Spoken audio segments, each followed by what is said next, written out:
Hello there my fellow holotable heroes and welcome to another Conquest video guide. You'll be able to find this and all my other Conquest guides on my SWGOH Life website. If you haven't seen it yet, go and check it out, the link in the description below. On top of the guides as well, you have their daily plan you can follow along, feeds guide, enemies guide. Recommended data disk is still to be confirmed because I'm still playing through trying to see what the best data disk comp is. Spoiler alert, Amplify Agony is no more, so we'll have to find a different game-breaking data disk set to make this Conquest more fun. Now in this one, going through Sector 2, just showing you some of the teams here that I used to get both Sector and Global feats done at the same time while playing through. So first let's look at the feats we have in Sector 2. So we got defeat 50 enemies with Inquisitor units. Now depending on how good your Inquisitors are, there are ways you can also cheese these with low gear Inquisitors, but without Amplify Agony is a little bit harder work than before. Personally, I'll be skipping this feat, but still I'll show you some teams. Defense up, it's easy with Clone Wars Chewie, scoring critical hits and health steal up again. Quite easy feats this time. Let's just start first with a health steal up team. So Qira, she's got lots of health steal there when she's critting and things like that. So we go, we one shot there Piett. Let's call everybody for assist, because everybody that during Qira's turn critically hit, they will also gain health steal up. So there we go, lots of health steal up for everybody. And I'm just kind of here slowly going through, trying to stall the battle, see if we can get health steal up more times as well. So no AoEs. We're still doing some good damage, I guess, but yeah, definitely here in Sector 2, slowly, you start missing their Amplify Agony data disks. Now I do have Volatile Accelerator, but, without Amplify Agony, the battle just take a little bit longer than normal. And that's it, basically. I was actually able to get in this one battle health steal up 20 times. If not, obviously, I will show you other teams you can use as well. Time for the defense up feat in a single battle. You just put Clone Wars Chewie and any 4 tanky characters that you have. It doesn't even matter, because with Clone Wars Chewie lead, anytime you are getting hit, you have 50% chance to gain defense up. That's why you need durable characters that can take a lot of hits. You just hit auto and then either time out, or if you lose, it doesn't matter, the feat will still count. You do not have to win the battle. Malak is obviously good a little bit, because he's very durable. Same thing with General Kenobi, and then both Barris and Ben, they themselves have ability to grant defense up to allies as well. So a little bit additional sources of defense up. It's not that it's really needed, I just like to be certain. And there we go, timed up versus Mon Mothma, all feats, all 40 defense up in a single battle. Now I'm going to show you a little bit. I was playing around here with how you could potentially cheese the Inquisitor kills if you do want to get this done. But as you can see, my 9th sister, she's gear 12 now, 8th brother there, gear 11, and finally 2nd sister, relic 2. So I think we really like before gear 8 Inquisitors when I was still able to get this done because of Amplify Agony. Now without Amplify Agony, there may be a different disc combination, obviously, that could work. But for now, this is what I'm going with. Just showing you Piett here. He's quite fast at 345. So the idea is that we'll be taking, infinite loops here because of the pulp train. We'll be stacking Emperor's Trap, and then your lower gear Inquisitors, hopefully, once they get a lot of Emperor's Trap, they'll have high enough offense they can actually defeat somebody. So that's kind of the idea behind this team. It'll take a couple of turns before we get going. Hopefully we can get mass stun with pulp, shock and everything, and then we can just cycle through the abilities. The good thing about Inquisitors, they dish out lots of debuffs, which means when those debuffs expire, you'll be able to obviously get a lot of turn meter. And that's pretty much it. Just get those debuffs flowing, AoEs, stuns, shocks, and then try to time hits in a way that Inquisitor defeat them. Now at this point I still had Volatile Accelerator disc equipped, so sometimes they would die from damage over time. So maybe if you do want to go for this feat, I think it's safer to take off the Volatile Accelerator data disc, because otherwise you don't want enemies dying from damage over time. So there you go. Just speed up the footage because it took a while, but once you get turn meter train rolling, you can actually do some nice damage because of Emperor's Trap. And I just want to check out how many kills I've done here. So I've done 3. I mean, not great, but not bad either. So I'm gonna try another team as well. So this time let's take off the volatile accelerator disc, because I think I could get more than 3 kills there, but because of that I couldn't. So it's a slight variation there. If you do have a little bit more gear on your Inquisitors like I have, you don't need that stack of Emperor's Trap to boost your offense as much. You can just bring Gideon here, push back Terminator on the guys.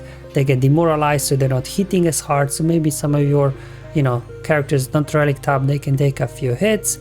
And then it pretty much plays the same as the first battle. Once you get your debuffs going, Terminator train will be engaged, and you can just kind of kill them off one by one. Again, trying to time that Inquisitors are the one that defeat the enemies, not Gideon, not Palps.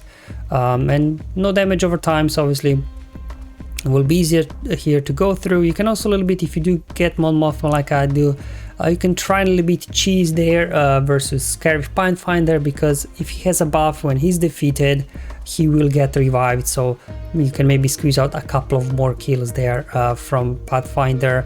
But here I was running out of time, so I decided here to quickly end the battle and win. But if you don't mind winning, you can just maybe time out and go back in and save your stamina. So in this particular one, I actually was able to get 5 kills, which is pretty good. So basically 10 battles like this to complete. But personally, 10 battles for gaining only 5 key cards is not really a good investment of my energy. So I'll just personally be skipping this feat. I just want to show you a couple of these different teams here I tried that were able to get to work. Let's return to the health steal up feat in case obviously you didn't get it done yet with those dash team I showed you. With bounty hunters, with Greef, whenever he uses his mass assist, if on this mass assist an enemy is defeated, as I did there, you will gain health steal up. So this is the condition. You have to kind of target in a way that you will defeat an enemy with that special ability. And once that is done, everybody gain his steal up, you get contract, and then you can just a little bit stall out the battle a little bit more, so Greef can get to another mass assist, so you can then get health steal up 10 times in a single battle. So we'll just go ahead, do this, finish off Daka, down she goes, and that's it, health steal up 10 times in this battle. We obviously got that General Kenobi, well, General or Master Kenobi global feat to do. So this is a team, I think that if you do have Jedi Master Luke, I think will be the best. The whole idea is everybody just keep calling General Kenobi for assist with inherited teachings, and you can then defeat enemies quite easily in that way. Imperial Troopers are actually a good team to do this up against, because they get free revives, so potentially you can get up to 8 defeats here with your General Kenobi. So they're a little bit scary, but just at the beginning make sure to daze and increase cooldowns on Piett, so he doesn't get going when you're hitting his allies, and then you can just kind of go around here and slowly exhaust the revives first and then finish off the rest. Now this is pretty much it, just picking up the footage, nothing really to see here apart from just calling Kenobi. Everybody keep calling Kenobi for assist, making sure he's the one defeating the enemies, and you can, like I said, get up to 8 there. Alright, so another health steal team here that also makes use of Leinobi and Farmnobi feats, so you can get health steal up done, as well as knock out one battle for Farmnobi and Leinobi there with Farmboy Luke, Leia, as well as Old Ben. As soon as Mara gets a turn, it's game over for the enemy. She gets tenacity down, shocks, stagger, she gets Palpatine going. You can just push Terminator back on everybody. I'm just gonna do here this ability here, which gives you health steal up to everybody, also to non-Empire. So you can very quickly cycle now through this ability with Palps, and you can get health steal up with this team as well in a single battle quite easily, while also knocking out Leinobi and Farmnobi in the process, right? So let's just enjoy this while we can here in Sector 2, where enemies aren't too fast yet. So some of these faster characters like Mara, Piett, and Moff Gideon can actually get going. If you have Starkiller, you can also do this. Visas, she's got a health steal up there. Palp's got health steal up. And then Juhani, when she falls below 100% health, she grants health steal up to herself as well. As you've seen, my gear rate Visas didn't really survive the opening sequence. But if you do have a relic up, she can as well be a good source of health steal up. It's not like you need it as you've seen before, Palp and Mara can easily get this done in a single battle. But I just wanted to show you different comps that you can use depending on what you've got in the roster, on what you find fun to use, because at the end of the day it's Conquest. We should try and have as much fun as we can while doing the feats. It shouldn't just be like farming feats. So if there are specific feats that you don't find interesting and fun and you can skip, just go ahead and do that. Like I'm skipping torture feat, I'm skipping global Inquisitor feat, and I'm skipping here Inquisitor feat as well for the kills, because I don't need, you can skip up to 34 key cards. So just get rid of some of those more annoying feats. Obviously we do have Jedi battles we have to do every day, because we got that global feat what, 40 wins with Jedi.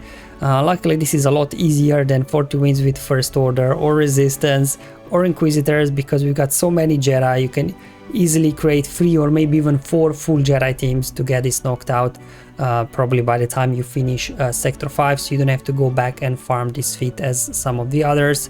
I'm just doing Jedi Knight Luke lead. I really like this team. They've got revives, they've got healing, they got all kinds of stuff. So same thing as before. Old Ben lead with Leia, Farm Boy, again double dipping the Farmnobi and Leinobi feats, and I'm bringing in Han and Chewie here. Without Amplify Agony, I have to say it's slowly here in Sector 2 been a struggle to find a team that I can take down with this team, but I was able to handle here Tuscans without issues. But on that, yeah, it's pretty straightforward. Boom, you're getting kills there without Amplify Agony. I was still kind of here relying on Volatile Accelerator, just to at least build up those damage over time so that the guys can at least die from that. That's it pretty much. Very nice, really good that this time we can double dip these global feats, whereas last time we had the Reylo feat and then as well Kylo Ren and Musk and Vet Hunt feat, and you couldn't double dip those just because you had to win with a full team of Reys and Kylos. And Han obviously is no Kylo and no Rey, whereas this time they were kind enough to allow us to do this, so definitely it will be a bit easier to get these feats done in less amount of battles. If you do have a Galactic Legend Rey, that's a safer bet, or maybe even Jedi Master Luke or any of the Galactic Legends for that matter. Just a Rey is good, because even if you've got a low gear Farm Boy Luke, she can keep him alive, obviously with live blood. And with the lack of damage from Amplify Agony, then at least Rey can get something done with her Whirlwinds and then her ultimate as well. Anyway, a little bit annoying. These Dooku teams are always annoying, but as soon as you Whirlwind somebody, you go into ultimate, and then hopefully should be able to finish off this quite quickly. Alright, I just kind of probably couldn't even hit autoplay at this point as I did. I'm like, you know what? Let's just finish this. Duke is really annoying there with his counterattacks. I did finish him off. Now, because I didn't find Volatile Accelerator that is particularly all that useful in many situations, now I did come across Zealous Ambitions finally, so I removed the Volatile Accelerator and equipped a Zealous Ambition instead. It seems like this will be kind of the theme, I think, for this set of Conquest. Just kind of get some defensive disc to add survivability to our team, and then add some of those either out of turn attack or as well Ruthless One, and then Zealous Ambition that will then give nice offense boost, but only to your healers and support. So definitely feel like we are missing here, at least to begin with, some data disc like Volatile Accelerator that can give you really huge amount of power. So maybe anything with stacking offense could be nice. But anyway, this is the progress after playing through Sector 2. As you can see, no issues at all in a single run. I don't need to go back and do anything at all. Like in Sector 1, I still have to go back and finish off my Purge feat. I'm halfway through that one, whereas here in Sector 2, no need to come back. This Inquisitor, unless you have relic up Inquisitors, I think you can just ignore this Inquisitor feat altogether. So let's also have a look now the progress towards Global feat after playing through first 2 sectors. Obviously making very good progress towards all the feats, no issues whatsoever. I'm just kind of ignoring that 14 wins with Inquisitor as mentioned in my previous video. So thank you for watching, guys. Hope you found this video useful, helpful, just showing you some of the teams that I used here in Sector 2 to make very good progress towards completing both Sector 2 and Global feats. Hopefully I'll see you in Sector 3 video, but until then, have fun, enjoy your life, and may the RNG be with you, my friends.